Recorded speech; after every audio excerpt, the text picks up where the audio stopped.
Amis de la nature, bonjour. On va faire une vidéo aujourd'hui pour parler compostage. Pour répondre à la question comment faire un bon compost, un compost de bonne qualité. Alors il n'y a pas qu'une seule façon de faire, hein. Moi je vous propose la mienne. Ça fonctionne, quoi. J'ai des bons résultats, donc voilà. Et puis un certain nombre d'années d'expérience pour écarter certaines choses, l'améliorer, quoi, d'année en année. Donc pour un bon compost, pour une utilisation au jardin, au potager, pour en amendement sur les fruitiers, les ornementaux, les fleurs, voilà, un peu toute la végétation qui est plantée sur place. Voilà. Alors quelques principes de base du compostage qui sont valables dans tous les cas, c'est de respecter le fameux rapport azote-carbone. Donc azote, tout ce qui est plutôt tonte de jardin, épluchure de légumes, de fruits, et le carbone, donc plutôt des jeunes coupes d'arbustes, des choses plus ligneux, plus fibreux, plus difficiles à se décomposer.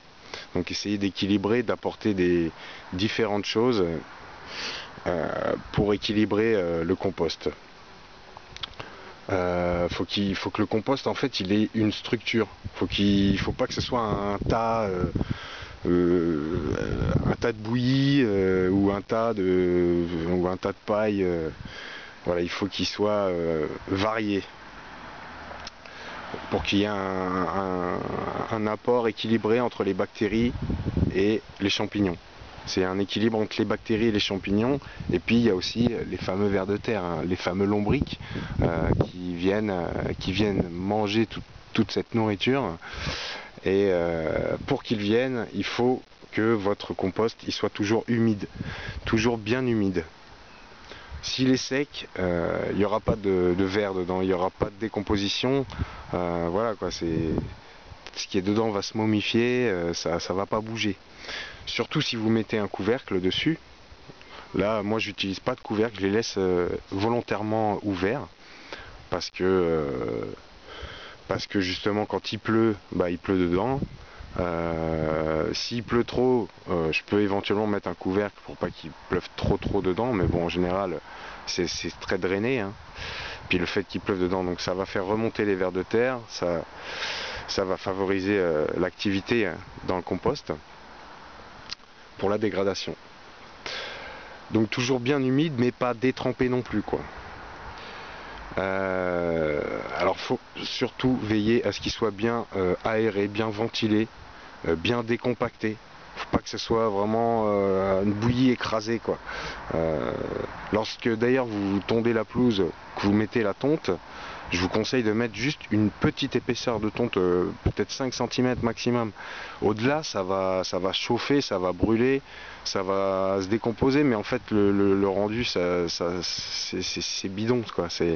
C'est un peu de la perte. C'est dommage d'ailleurs de perdre de la matière organique comme ça. Moi personnellement la tonte je l'utilise, donc j'en mets un petit peu en surface, en petites couches sur les composteurs, et le reste je le mets en fine couche mais directement dans le jardin, au pied des cultures. Ça permet de faire un petit paillage qui va à la fois nourrir le sol et se décomposer assez rapidement.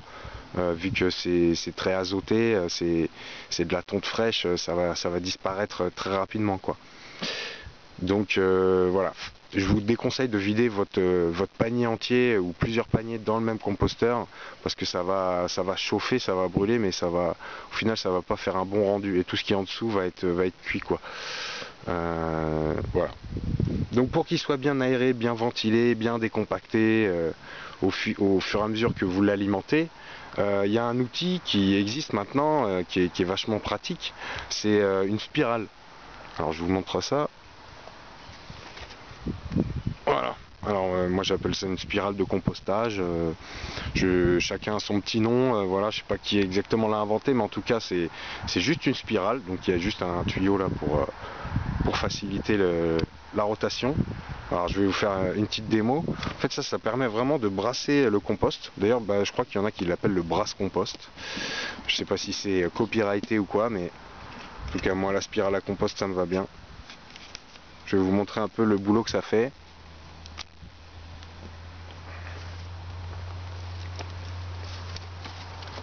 Alors c'est simple en fait, il faut juste faire des tours.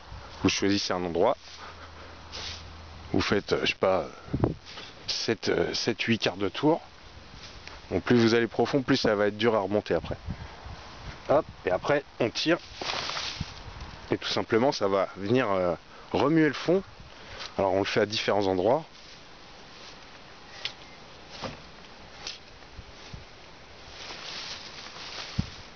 Voilà, il y a vraiment un brassage qui se fait quoi. Là on voit vraiment tous les verres. Je sais pas, je vais vous montrer après en zoom. Et ça fait remonter tous les verres. Du coup ce qui est bien c'est que ça fait redescendre la matière organique que vous venez de mettre, que vous venez de rajouter.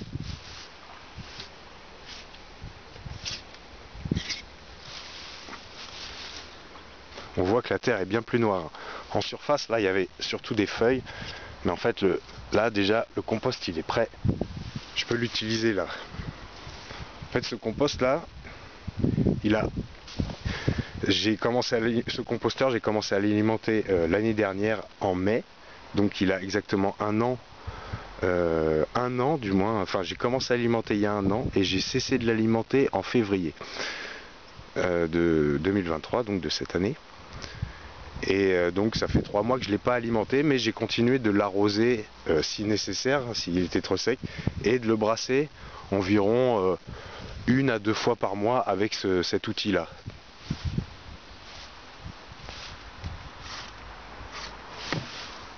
D'ailleurs, je tiens à préciser, il en existe de différentes tailles. Celui-là, c'est un moyen, je pense, mais je pense qu'il ne faut pas prendre trop gros parce qu'après, vous risquez de vous casser le dos. Parce que c'est quand même, quand on s'enfonce assez profondément avec, c'est quand même pas évident à tirer. Bon, ça va, hein, c'est jouable, mais si vous n'avez pas beaucoup de force physique, je vous déconseille de prendre un très gros. Parce qu'il en existe des très gros pour les gros composteurs, mais il faut quand même être assez costaud pour s'en servir après. Celui-là, ça va, c'est jouable hein, largement. Donc voilà, cet outil vachement important pour aérer, ventiler votre compost, faire redescendre la matière organique aussi en dessous, c'est intéressant parce que par exemple si vous avez trop de mouches ou quoi, parce que vous avez mis des épluchures de pommes ou de je ne sais quoi, et ben vous pouvez les enfouir grâce à ça, sans avoir à mettre les mains dedans, vous pouvez vraiment les envoyer en profondeur, là où les lombrics vont s'en charger, et puis voilà. Donc ça c'est vraiment utile, ça, je pense pas que ça vaille trop cher, ça vaut vraiment le coup, en plus ça traverse le temps, ça c'est de l'acier, hein, y a aucun souci, c'est robuste, hein. On peut même coucher dehors à la limite. Donc petit outil très sympathique et à mes yeux vraiment pas indispensable, mais pour quelqu'un qui jardine. Alors je vous montre quand même ce trésor quoi, ce trésor de la nature. Je suis en zoom là, ouais. On voit pas très bien, je vais en prendre.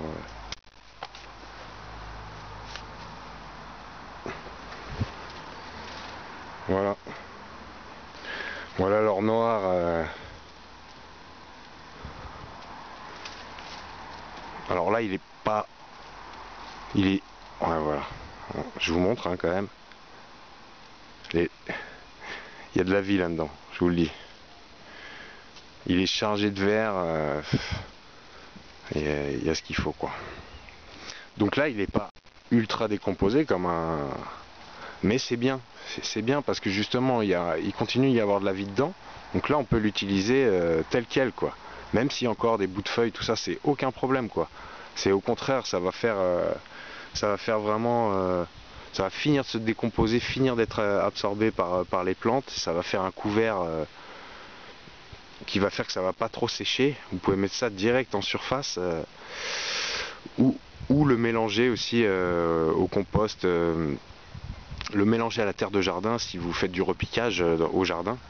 Mais là on est vraiment sur un compost de grande qualité quoi. Et là-dedans il n'y a que de la matière végétale. Il n'y a pas de matière animale, pas de produits laitiers. Alors on retrouve des fois des morceaux. Typiquement ça c'est du thuya. Donc d'ailleurs je vais vous parler là tout de suite des choses qu'il vaut mieux éviter de mettre. Dans l'idée que bon, il vaut mieux éviter de mettre, hein, c'est pas du tout indispensable. Mais si vous voulez que ça se décompose relativement rapidement et pouvoir bénéficier d'un compost d'une saison à l'autre, sans avoir besoin d'acheter de terreau ou de matière organique dans les jardineries, etc. Si vous voulez être autonome en terre fertile, eh ben, je vous conseille de... J'ai perdu le fil, ouais, je suis désolé, j'ai un peu perdu le fil. Ouais, je vous conseille, oui, voilà, d'utiliser, enfin, d'éviter certaines choses. Alors, qu'est-ce qu'on évite de mettre plutôt? Alors, on va éviter de mettre, bon, on peut mettre tout, a priori, on peut mettre tout, mais on va éviter de mettre trop de pots d'agrumes, par exemple. Les pots d'agrumes, s'il y en a trop, ça va acidifier trop le compost, ça va le déséquilibrer, quoi. Ça va déséquilibrer le pH du compost. Bon, c'est vraiment si vous en mettez trop, hein. Vous pouvez mettre quelques pots d'orange, mais bon, voilà, vaut mieux éviter. Les gros noyaux, c'est pas très intéressant. Par exemple, là, j'ai mis de côté, là, c'est un noyau d'abricot, donc vous pouvez les mettre, hein. Des fois, ça germe et tout, c'est rigolo. Si vous êtes dans une région où il fait assez chaud, vous pouvez même tenter d'en faire pousser chez vous, hein. Moi j'avais essayé d'en mettre en pot, tout ça, mais bon, il fait trop froid chez moi, je peux pas. Mais j'aurais bien essayé. Donc ça, si vous le mettez, bon, même un an après, vous allez le retrouver tel quel, quoi. Donc il aura un peu perdu de son écorce, mais il aura peut-être germé, mais en tout cas il sera pas décomposé. Donc pareil, pomme de pin, vaut mieux éviter. Vous pouvez en mettre un peu, hein, mais ça va être très long à se dégrader. Hein, voilà, ça c'est bon, ça finit par y aller, hein, mais voilà, on a toujours quand même, on peut en mettre, mais pas trop, pas trop. On peut en garder aussi pour le barbecue, par exemple. Pareil, des morceaux de bois qui sont trop durs, par exemple, ça c'est un morceau de bois, mais vraiment qui est dur comme la pierre, quoi. Je veux dire, ça va être très long, très long à se décomposer, à être attaqué et tout. Donc c'est très ligneux, très fibreux. Donc ce genre de morceau, même s'il est petit, bah, vaut mieux éviter, quoi. Hein, même du bois, là c'est de la taille de noisetier, mais là au niveau de la section, on est vraiment limite. Faut pas prendre plus gros que ça, parce qu'après après ça va pas bouger, surtout s'il est sec. À la limite, si vous venez de le couper, l'idéal c'est de les broyer avant les tailles, vous les mettez au composteur, mais ça c'est vraiment de la taille vraiment limite. Si vous mettez ça ou plus gros que ça, vous allez retrouver la même chose un an après. Donc vaut mieux pas, si vous voulez que ça prenne pas trop de temps, pas mettre trop de bois sec, des gros morceaux de bois sec, vous allez les retrouver. Alors ça, autre chose qu'il faut éviter, aussi les coques de noix, de noisettes, pareil, c'est comme du bois, hein. Moi je m'en sers plutôt dans le poêle à bois, ou les barbecues, mais clairement les coquilles de noix, c'est très long à se décomposer, les noisettes, pareil, les fruits à coque en général. Autre chose, donc les produits d'origine animale, tout ce qui est carcasse de viande, poisson, produits laitiers, il vaut mieux éviter d'en mettre, à la fois parce que ça va, comme pour les pots d'agrumes, acidifier le compost de manière trop importante, et puis ça va aussi attirer des parasites pas très désirables comme les rats. Par exemple, moi je sais que au début je mettais des déchets animaux dans mon composteur, et c'est vrai que j'ai eu des rats en fait, et dès lors que j'ai arrêté, bah, j'ai plus eu de rats. Donc c'est quand même intéressant, parce que les rats au potager, ça fait aussi des sacrés dégâts, hein. Ça croque dans les courges, ça, non, c'est pas l'ami du jardinier, le rat, quoi. Voilà. Autant des mulots c'est pas très grave. Moi je sais qu'il y en a des fois, je vois les petites galeries, tout ça, et ils sont plutôt granivores et tout, mais c'est pareil, hein. S'il y a trop de mulots, c'est un problème aussi, mais là il n'y en a pas trop, et puis il y a des chats dans le coin, donc ils s'occupent aussi de la surpopulation de mulots. Ils régulent, mais les rats c'est plus compliqué, quoi, de s'en débarrasser. Après il faut piéger, etc. Donc ça évite quand même beaucoup de désagréments que de ne pas avoir de rats, c'est quand même un avantage, quoi. Voilà, et puis autre chose, les résineux aussi. Donc je parlais tout à l'heure des tuyas, donc c'est clair que les coupes de tuyas c'est très long à se décomposer, donc il vaut mieux éviter de les mettre. Pareil, acidification aussi à terme s'il y a trop de résineux. On peut en mettre un peu, mais pas trop. Voilà, voilà. Donc juste pour terminer, enfin, merci à tous ceux qui compostent, hein, aux composteurs de France et de Navarre. Réduisons nos déchets, quoi, ça urge. Et en plus, enfin, je veux dire, réduire ces déchets pour enrichir notre jardin, notre terre, c'est quand même génial, quoi. Je veux dire, c'est tellement évident, ça devrait être une obligation, quoi. Et puis regardez-moi cette terre, quoi.